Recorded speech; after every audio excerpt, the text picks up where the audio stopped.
Hi, I'm Anna. Today I'm going to be sharing some information with you about the role of nutrition in fertility. If you're thinking about having a baby soon, then it's important to prepare your body for pregnancy about 3 to 4 months before conception. There are 3 aspects that we'll be covering in this presentation.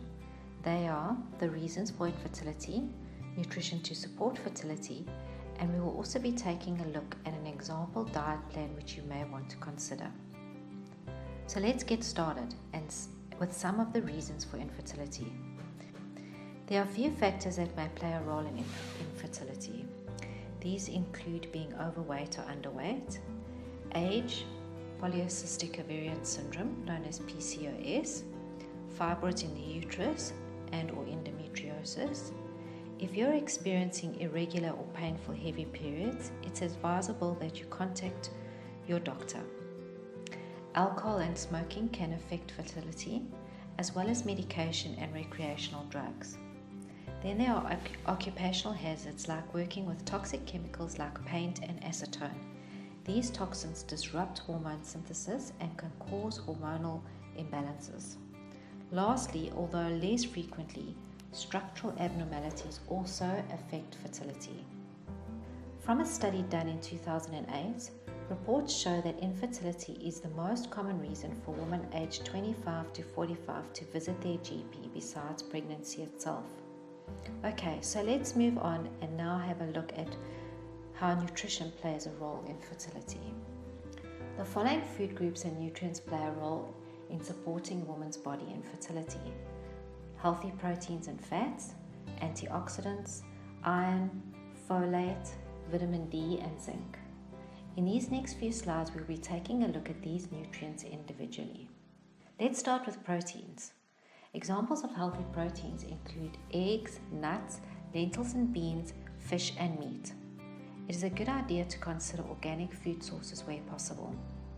Proteins are made of amino acids, which are needed to synthesize hormones and the ovum. Healthy fats include coconut, olives, salmon, and nuts and seeds. These fats contain a balance of saturated and unsaturated fats and omega-3. Fats play an important role in balancing hormones. Antioxidants can be found in colored fruits and vegetables that we enjoy eating every day. Foods that are a good source of antioxidants include blueberries, olives, tomatoes, and there are many more. These foods contain both polyphenols and phytosterols, which help protect reproductive tissue like the ovaries and the uterus. Foods that are high in iron include spinach, red meat, and ox liver.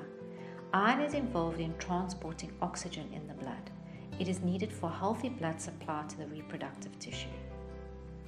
Zinc can be found in foods like pumpkin seeds, nuts, and oysters. All foods contain combinations of nutrients. So for example, when you're eating a handful of pumpkin seeds, you're not only getting in zinc, but also other minerals like calcium and magnesium. Zinc plays an important role in supporting hormones and ovary health. Good sources of folate include spinach, lettuce, cabbage, and bok choy. These foods also contain other minerals and chlorella. Folate plays an important role in a detox process in the body called methylation.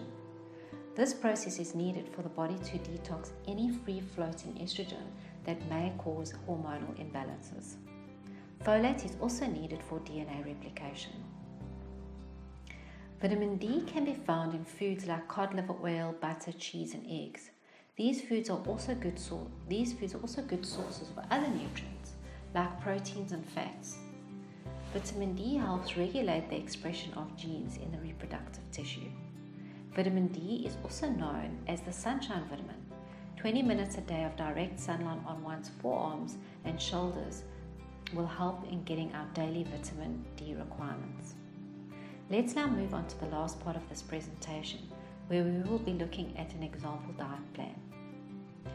It is important to try and balance every meal. You may want to consider dividing a plate into quarters. This will allow you to easily keep track of portions of proteins, fats, carbohydrates, and fruits and vegetables. The government guidelines recommend 2 to 3 portions of fruit a day and 6 to 7 vegetables a day. Here is an example of a diet plan. For breakfast, one might consider 2 organic poached eggs with some spinach and mushrooms and a handful of fresh berries. Snack times, which normally take place mid-morning and mid-afternoon, may include a pear or an apple and banana with a handful of nuts and a yogurt. And dinner may include a protein portion like salmon with stir-fried vegetables in coconut oil and brown rice. And of course, don't forget to drink the right amount of distilled water. This should be calculated by multiplying 25 ml of water by your body weight. The next few slides are some serving suggestions of meals that incorporate the nutrients that are needed to support good health, especially during a time where you may be considering conceiving.